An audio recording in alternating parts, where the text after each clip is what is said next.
सर्वसमर्थ देव त्यांच्या प्रिय पुत्र येशू ख्रिस्ताद्वारा सर्व जगाला तारण दिलेले आणि त्या येशूद्वारे अनेक लोक देवाच्या राज्यामध्ये जाणारे अशा परिस्थितीमध्ये देवाच्या कृपाने आज त्यांच्या वचनाद्वारे अनेक लोक आशीर्वादित होऊ दे म्हणून ह्या मोठा संदेश रोफे चॅनलद्वारा मला दिलेले त्या देवाची कृपाबद्दल त्या देवाची नावावर तुम्हाला सर्वांना सलाम. खरोखर ह्या देवाचा सेवा करणारे ह्या लोक उगीच काहीतरी करायचं म्हणून नाही, त्यांना एक दर्शन आहे. अब्राहमाला दर्शन दिले, दर्शनशिवाय काय करत नाही. देवाने एकानं दर्शन दिले तर त्यांचं काम, विजन दिले तर त्यांचे काम करायला सामर्थ्य पण त्यांनी देतात. असंच रोफे चॅनलसाठी देवाने दिलेले ताकद आणि त्यांच्या नाव महिमासाठी गौरवासाठी वापरणारे त्या संस्थाचा ते सेवा संस्थाचा सर्व स्टॅफाला म्हणजे सर्व कामगारला देवाने आशीर्वादित करू दे. सर्व सेवकांना प्रभू मोठा आशीर्वादमध्ये ठेवू दे. अनेक आत्मा परलोक राज्यामध्ये बदली होऊ दे म्हणून त्यांच्याबद्दल प्रार्थना आणि त्याच्याबद्दल आपला आशा आहे. आणि देवाने खरोखर त्या संस्थाला ते सेवा संस्थाला आशीर्वादाने भरू दे. आमेन. आपण आशीर्वादबद्दल आपण ते 3 मेसेजेसपासून आपण बघायला लागले. पहिला आशीर्वाद म्हणजे प्रेझर्वर म्हणजे संरक्षण करणारे. देवाचा आशीर्वाद म्हणजे संरक्षण. नंबर 2 आपण काय बघितले, देवाचा आशीर्वाद म्हणजे provider. He is a provider means सर्व गोष्टी पुरवठा करणारे, आपल्याला मिळणारे, देवाने देणारे देव, एलशद्दाई देव. आणि तिसरा गोष्टी आज आशीर्वाद म्हणजे समाधान, पीस गिवर म्हणजे आपल्याला देवाचं शांती समाध देणारे, शांती आणि समाधान देणारे असा देव आपल्याला आहे. खरोखर ह्या देवात येशूने म्हटले एकदा, मी माझा शांती तुम्हाला देऊन जाते. आणि येशू ख्रिस्ताच्या रक्ताने विकत घेतले, तारण झालेले प्रत्येकानं देवाने दिलेले पहिला आशीर्वाद काय माहिती आहे का, त्यांचे समाधान. कुठलीही परिस्थिती येऊ दे, आकाश खाली पडू दे, नो प्रॉब्लेम. का देवाचं समाधान पावलाने लिहिल्यासारखं आपला हृदयाला, आपल्या मनाला, आपल्या परिस्थितीला परिपालना करणारे समाधान प्रभूने दिले. देवाला स्तुती असो. त्यांच्यापेक्षा हे जगात कुठं मिळणार नाही हे समाधान. कुठलं शॉपमध्ये कुठला पैसा भरले तर पण असलं समाधान देवाने त्यांचे समाधान आपल्यामध्ये दिले. त्या समाधान सर्व काळ सर्वावस्थेला प्रभूचं समाधान आपल्याला राखून ठेवतात. तेच आशीर्वाद आहे, तेच आशीर्वाद आहे. देवाला स्तुती असो. आणि पहिला मग अपोस्तल काळापासून मग देवाचं सेवा करणारे लोकांची देवाचा मुलांना आशीर्वाद कसं करतात, देवाचा प्रीती, प्रभू येशू ख्रिस्ताचा कृपा, पवित्र आत्माचा सहभागिता तुमच्यामध्ये असावे असा आशीर्वाद देते. त्याचे मूळ कारण काय ह्याच्यामध्ये आहे आणि गणनाचं पुस्तकामध्ये आहे.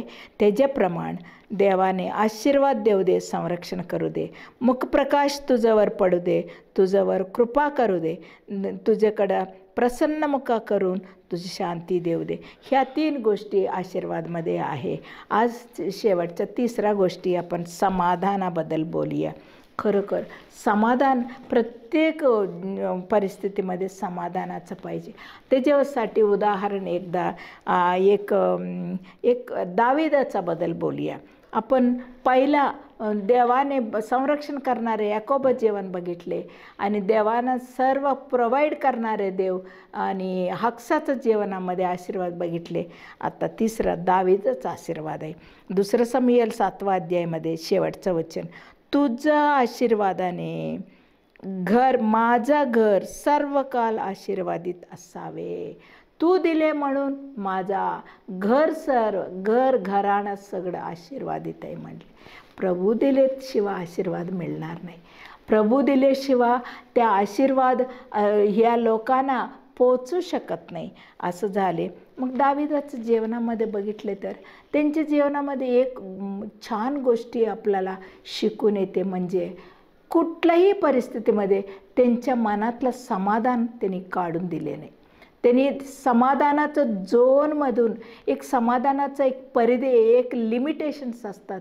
कधीकधी सैतान काय करतात, शत्रू काय करतात, आपल्या जीवनामध्ये अनेक समस्या, टेन्शन, प्रॉब्लेम्स देतात. त्या प्रॉब्लेम्समध्ये आपण चिंता करत बसून, चिंताक्रांत होऊन, रडत बसून पाठीमाग जवळ बाहेर येते. ते समाधानाचं झोनमधून, समाधानाचा पॉईंटमधून बाहेर आले, सैतान रेडी असते बाण लावायला. बाण लावले ना सैतानाचा, 6 महिना तुम्ही उठणार नाही, 1 वर्ष तुम्ही उठणार नाही. म्हणून शत्रू सारखं वाट बघत असते तुमच्या समाधानाचं झोनमध्ये, त्या परिधीमध्ये तुम्हाला बाहेर यायचं. म्हणून पूर्वी पाप केलेले, चूक केलेले लोक आश्रयपुरम येशू ख्रिस्त, 6 आश्रयपुरम येशू ख्रिस्त देवाचा, इस्रायल लोकांच्या मध्ये देवाने ते ठेवले आश्रयपुरम. त्याच्यामध्ये पळत गेले तर तिथं त्यांना मरण नाही, तिथं सेफ असतात. असंच माझं प्रिय मुलांनो, देवाचा समाधानमध्ये तुम्ही राहावा. देवाचा समाधानाचा परिधी पार करून तुम्ही बाहेर गेले ना, तुम्ही डेंजरमध्ये आहे बघा. येशू दिलेले समाधान तुमच्यामध्ये राहू दे. असंच दाविदाने असं केले. पहिलं त्यांच्या जीवनामध्ये छोटीशी मेंढपाल होता, त्याचे काम करत असताना मग त्यांचे वडील बोलवून, तुमचे भाऊ लोक सगळा सैन्यामध्ये गेले, युद्धाजवळ गेले, त्यांनी कसं आहे त्यांना काहीतरी निरोप द्या आणि काहीतरी त्यांना खायला घेऊन जा म्हणून बोलवल्यावर एक चांगला मेंढपालाला त्यांचे सर्व मेंढरा सगळा हवाली केले आणि आले. आणि पहिलं समयेल 17-18-20 त्यांच्या भाऊ लोक काहीतरी बोलले, तुला खूप गर्विष्ठ आहे, तुझं हृदयाचा गर्व आहे म्हणून तू युद्ध बघायला आले, तू कशाला आले. खूप खूप खूप खूप मोठा भारी शब्द बोलले, रागवले. त्या टायमाला हे आमचे लोक असं बोलले, कशाला बघायचं. पाठीमाग गेले नाही. त्यांच्या मनातला देवाने दिले समाधान आहे. देवाने इथं मला काहीतरी उद्देशाने आणले, ह्या लोक काय बोलू दे म्हणून पुढे गेले. बघा किती छान. म्हणून त्यांनी जाऊन चौकशी वगैरे झाल्यावर गोलियातचं बरोबर युद्ध करायला देवाने चान्स दिले. बघा ह्या लोकांचं ऐकून त्यांचे समाधान जाऊन त्यांनी पाठीमाग गेले तर काय झाले असतील. माझं प्रिय मुलानं, लोकांचं ऐकू नका. लोकांचं बोलण्यामध्ये काय नाही ताकद.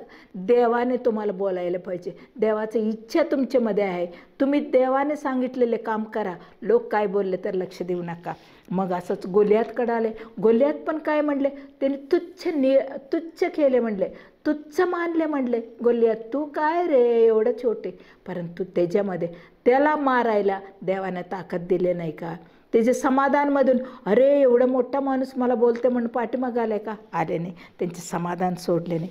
आणि पहिलं समयेल 18-11 सौल स्वतःचा ते दुरात्मा लागल्यावर मोठा बाल त्यांच्यावर टाकले. अय्यो हे राजाकडं मला कधीतरी मरण आहे, मी कशाला जायचं म्हणून म्हटले नाही. त्यांचे समाधान सोडले नाही. नंतर ते राजाचं जावे व्हायचं म्हटल्यावर 100 फलिस्ती लोकांचं डोकं आणायचं म्हटले. त्यांनी 200 आणून राजाच्या मुलगीला लग्न केले त्या टायमाला पण. आणि त्यानंतर त्याच्या बायकोकडे असताना आणि त्यांना खूप डेंजर होता. सौलाने लोकांना पाठवून त्यांना मारायला लावले. त्या टायमाला पळत गेले, पुढं गेले, परंतु त्यांचे समाधान सोडले नाही. योनातान त्यांनी स्वतःचा मित्र म्हणतात, योनातानजवळ मिठी मारून तुला समाधान देऊ दे. त्यांनी ओळखले हे दावीदमध्ये असलेले समाधान त्यांनी ओळखले. अजून भरपूर समाधान होऊ दे, तुम्ही समाधानाने जावा म्हणून त्याने आशीर्वाद देऊन पाठवले. त्यानंतर आकीश राजाकडे गेले, पळत गेले. त्या राजाकडे काहीतरी एक मेंटल माणसासारखा ॲक्शन करायला लावले. त्या टायमाला पण त्यांच्या मनातलं समाधान सोडून बाहेर आले नाही. नंतर त्यांच्याकडं भरपूर लोक आले. कसला लोक आले माहिती आहे? असमाधान लोक म्हणजे समाधान नसले लोक ह्यांच्याकडं समाधान आहे म्हणून आले. ओ माझं प्रियानो, तुम्ही जीवनामध्ये कुठल्याही परिस्थितीमध्ये शांत समाधानाने राहिले ना, देवाचं समाधान वापरते ना, अनेक लोक तुमच्याकडं उपयोग होईल. अनेक लोकांना तू आशीर्वादित होईल. समाधान म्हणजे देवाचा आशीर्वाद आहे. तुमच्यामध्ये असलेलं समाधानामुळे अनेक लोक आशीर्वादित होईल. माझं प्रियानो, तुम्ही सोडू नका. नंतर त्या असमाधान लोक त्यांच्या झाल्यावर त्यांनी लीडर झाले, त्यांच्याकडून त्यांनी खूप स्वांतन त्यांनी मिळाले. आणि 33 अध्यायामध्ये सुद्धा अनेक लोक त्यांना भीती घालत होता. त्या टायमाला त्यांनी काय केले? देवानं विचारले. म्हणजे देवा काय करू? अय्यो, त्या लोकांचा भीतीने त्यांनी पण भिवून त्यांचे समाधान सोडून टेन्शन घेऊन त्यांनी बाहेर आले नाही, त्यांचे जोन सोडले नाही. त्या टायमाला पण देवाने त्यांचे समाधान दिले नाही ना. नंतर साऊल राजा स्वतः म्हणले, देव तुम्हाला आशीर्वाद देऊ दे, देव तुम्हाला आशीर्वाद देऊ दे. म्हणजे दाविदामध्ये असलेले देवाचं समाधान बघून ह्या सौलाला पण आशीर्वाद, तुझ्याकडं आशीर्वाद आहे बाबा, म्हणून तुला भरपूर आशीर्वाद देऊ दे, अजून तुझ्याकडं समाधान आहे. त्याने ओळखले. बरोबर आहे का नाही? अनेक लोकांना तू आशीर्वादित व्हायला पाहिजे म्हटल्यावर तुझं समाधान सोडू नका कधी परिस्थितीमध्ये. अबिगेल ते पण आल्यावर त्याने पण किती मोठ्या गोष्टी बोलले. आणि राजा तू मोठा होणार आहे, राजा तुझं बरोबर देव आहे, त्यांनी ओळखले. हो माझं प्रियानो, पहिला हे दाविदाच्या जीवनामध्ये एवढा प्रतिकूल परिस्थिती, एवढ्या लोकांचं बोलणं आले, त्याने त्यांचे समाधान सोडले नाही. का? आशीर्वाद दिलेले माणूस त्यांच्या समाधानामध्ये असते, देवाचं समाधानामध्ये. आणि दुसरा पॉईंट, त्यांनी एकदम अवघड परिस्थितीमध्ये आले. कसं? त्याने आकीश राजाकडे गेले. तिथं राहत असताना इस्राയേल लोक ह्या लोकांच्या बरोबर युद्ध करायला आले. मग तेव्हा यांच्याबरोबर आकीश राजा म्हटले, तू देवदूतसारखा मला दिसते बाबा, तू आमच्या बरोबर या, आम्हाला मदत करा म्हटले. परंतु सरदार लोक काय म्हटले?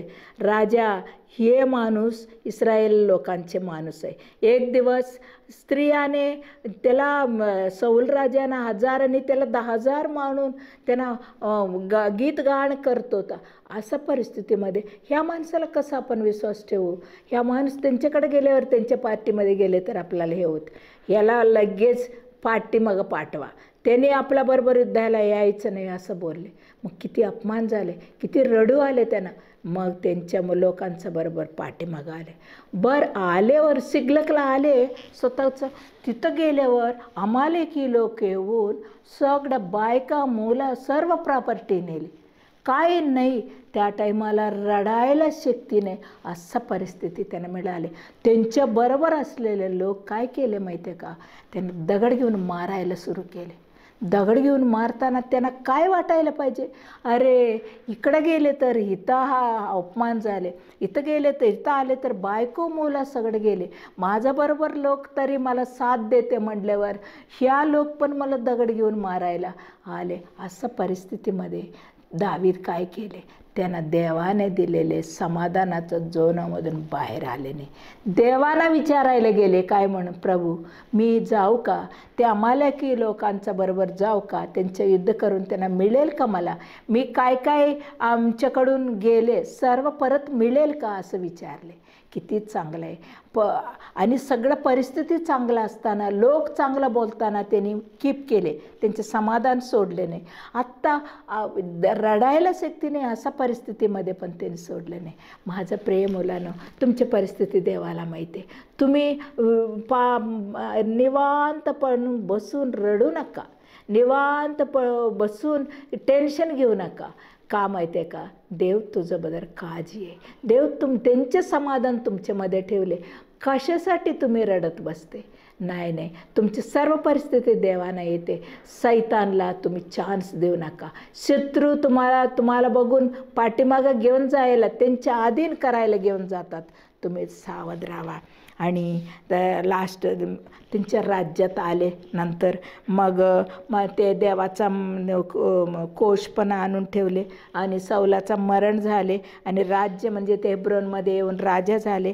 सर्व सेटलमेंट झाले. सर्व सेटलमेंट झाल्यावर युद्धकालामध्ये वसंत काळामध्ये राजे लोक युद्धासाठी जाणारे त्याने घरी राहिले. पापामध्ये पडले. पापामध्ये पडल्यावर आणि त्यांना काही समजले नाही. नंतर थोडं त्यांच्या पापासाठी त्या बाईसाठी त्यांनी त्यांच्या नवऱ्याला मारून टाकले आणि खूप कुचकापणा केले, म्हणजे कन्निंग पण केले. त्यांना सैन्यामध्ये पुढं लावा आणि त्यांना मारून टाका म्हणून योवाबला त्यांना स्वतः उरियाला पत्र देऊन पाठवले. त्यांनी किती इनोसेंट माणूस आहे, किती चांगला माणूस, त्यांच्या हातात देऊन त्यांना मारायला लावले. खूप मोठा द्रोह केले, म्हणजे खूप मोठा फसवणूक केले. अशा परिस्थितीमध्ये त्यांना लक्षात आले नाही. नंतर नातान संदेष्टे येऊन त्यांचे पाप दाखवल्यावर त्यांनी म्हणले 7 दिवस उपवास केले. ते बाळासाठी नाही आहे, बाळासाठी म्हटले देवाने जिवंत करू दे म्हणून उपवास नाही. त्यांचे पाप पश्चातापाच्या मनाने ते सर्व पाप देव धुवपर्यंत, त्यांच्या रक्ताने धुवपर्यंत त्यांनी 7 दिवस थांबल्यावर देवाने क्लिअर केले. मग त्यांनी समाधानाने राहिले. परंतु त्या टायमाला देवाने त्यांना आशीर्वादित केले. नंतर त्यांनी खूप चांगला ह्याच्यामध्ये झाले. नंतर अजून एक परीक्षा आले. त्यांच्या स्वतःचं मुलगा अबशालोम राज्य घेतले. त्यांना स्वतःचं त्या काळामध्ये पुरुष एक डोक्यावर पदर घेऊन जायचं म्हटल्यावर किती अपमान आहे. अशा परिस्थितीमध्ये पदर घेऊन कपडा घालून अरण्यात गेले. त्यांच्याबरोबर लोक आले. किती परिस्थिती आली. स्वतःचा मुलगा राज्यामध्ये आले. किती वाईट, रडत गेले. अशा परिस्थितीमध्ये पण त्यांनी समाधान सोडले नाही. आणि अबशालोमचं मग देवाने त्यांचे हात घेतले, सर्व गोष्टी क्लिअर केले. परत राज्यामध्ये आले. राज्यामध्ये सर्व शेजार पाजार सगळ्यांच्याकडून विजय मिळवले. विजय मिळवल्यावर देवाच्या मंदिरासाठी विचार करायला आले. हो माझा प्रिय मुलांनो, देवाचं समाधान तुमच्यामध्ये पाहिजे. कधी देवाचं समाधान सोडून बाहेर येऊ नका. त्यांच्या समाधानमध्ये राहा. आता खरं म्हणजे एक मुलगा आहे, छोटा मुलगा, ते पलीकडे रूममध्ये आहे आणि संध्याकाळी 7 वाजता लाईट गेले. त्या टायमाला तो काय करतील, मम्मी म्हणून ओरडते. त्या ओरडल्यावर त्यांचे मम्मी काय करतात, अरे बाबा लेफ्ट साईडला जा, तिथं म्हणजे डाव्या बाजूला जा, तिथं कपाट आहे, तिथं मेणबत्ती आहे, तिथं काडीपेट्टी आहे, हे सगळ्या गोष्टी सांगतात का? नाही सांगत. त्याची आई काय म्हणतात, हे बाबा थांब रे, मी इथंच आहे ना, मी यायला लागले. त्यावेळेला खरं म्हणजे ते मुलगाला लाईट पाहिजे का, रेस्पॉन्स म्हणजे आईचा आवाज पाहिजे का? आईचा आवाज पाहिजे त्यांना लाईट नको, आमच्या आई जवळ आहे, आमची आई येणार म्हणून सांगितल्यावर 10 मिनिट त्यांनी इथंच टाईमपास केले तर पण मुलगा वाट बघत बसते. कशासाठी माहिती आहे का? आमची आई जवळ आहे, आमची आई यायला लागली. असं हे सध्या आपल्या जीवनामध्ये किती सुनामी आणि पुराला अनाऊन्समेंट असते, इकडं जावं म्हणून सावध आपण करते. परंतु हे जे सुनामीमध्ये नो अनाऊन्समेंट. त्या सुनामी आल्यावर काय करतात देवाने, मग सुनामी आल्यावर लोक झोपलेले उडून जातात. असं जीवनामध्ये किती सुनामी आहे. तुमचे समाधान सोडू नका. ते समाधान देवाचा वचनाकडे जावा, देवाच्याकडून समाधान, देवाकडून एक आन्सर घ्या, देवाकडून एक आवाज घ्या, मग तुम्ही समाधानाने पुढे जाणार आहे. तुम्ही पुढं आले ना, देवाने दिलेले समाधान म्हणजे मिसयूज करू नका, तुम्हाला गैरवापर करू नका. देवाचा समाधानमध्ये राहा. मग देवाने ते म्हणते समाधानाचा लोक देवाचं मुलं आहे. समाधान करणारे लोक देवाचं मुलं होईल खरोखर. आणि असल्या परिस्थितीसाठी, असला तुमच्यामध्ये देवाचं समाधान राखून ठेवण्यासाठी देव आपल्याला सर्वांना मदत करू दे. आमेन आमेन. आपण प्रार्थना करूया. आमचे प्रेमाळू दयाळू देव बापा, तुला खूप खूप आभारी आहे प्रभू. खरोखर आशीर्वाद म्हणजे आम्हाला काय समजले प्रभू. आशीर्वाद म्हणजे प्रिझर्वर, संरक्षण करणारे. आशीर्वाद म्हणजे प्रोवाईड सर्व गोष्टी आम्हाला मिळवणारे. आणि तिसरा तुमचे समाधान आम्हाला देणारे. ह्या 3 गोष्टी तुमच्या आशीर्वादमध्ये प्रभू. आम्हाला आमच्या ह्या वचन ऐकणारे सर्व श्रोतांना एकेकांना तुम्ही आशीर्वादित करा. ह्या 3 गोष्टी त्यांच्यामध्ये राहू दे प्रभू. जीवनामध्ये किती सुनामी येतात, बिन सांगताना किती टेन्शन येतात, किती भयंकर परिस्थिती, प्रतिकूल परिस्थिती येतात. त्या टायमाला आमच्या देवाने दिलेले समाधानाच्या झोनमधून, समाधानाचा प्राकारामधून बाहेर आम्हाला जाऊन देऊ नका प्रभू. बाहेर आम्ही गेल्यावर आम्हाला सेफ्टी नाही. सैतान आम्हाला पाडते प्रभू. तुमचे समाधान पौलाने लिहिल्यासारखं तुमचे समाधान आमच्या हृदयाला परिपालन करू दे, राज्य करू दे. तुमच्या समाधानाने अनेक लोकांना आम्ही आशीर्वादित करू दे. लोक काहीतरी बोलले म्हणून आमचे समाधान सोडायचं नाही. आमची परिस्थिती सगळं बिघडले म्हणून आमचे समाधान सोडायचे नाही. प्रभू, आम्ही पाप केले म्हणून तुझ्याकडे येऊन धुवून घ्यायला आम्हाला सवय कर. तू पाप केलेस, तू कशाला देवाकडे जाता? आता सैतान आमच्या कानावर फुंकते प्रभू. नाही ना प्रभू, तू तुझं रक्त आणि सर्व पापामध्ये धुवते प्रभू. असं आमचे पाप केले तर सुद्धा, चुकले तर सुद्धा तुझ्याकडे येऊन स्वच्छ करून तुमच्या समाधानाने मग आम्ही आमचे जीवन पुढं वाढवायसाठी मदत करा. प्रत्येक आमच्या स्वतःना तू दर्शन करा. प्रत्येकानं तुझं समाधान द्या प्रभू. मदत करा. येशू ख्रिस्ताच्या नावावर हे सर्व प्रार्थना तुम्हाला समर्पण करते प्रभू. स्वीकार कर. आमेन, आमेन, आमेन.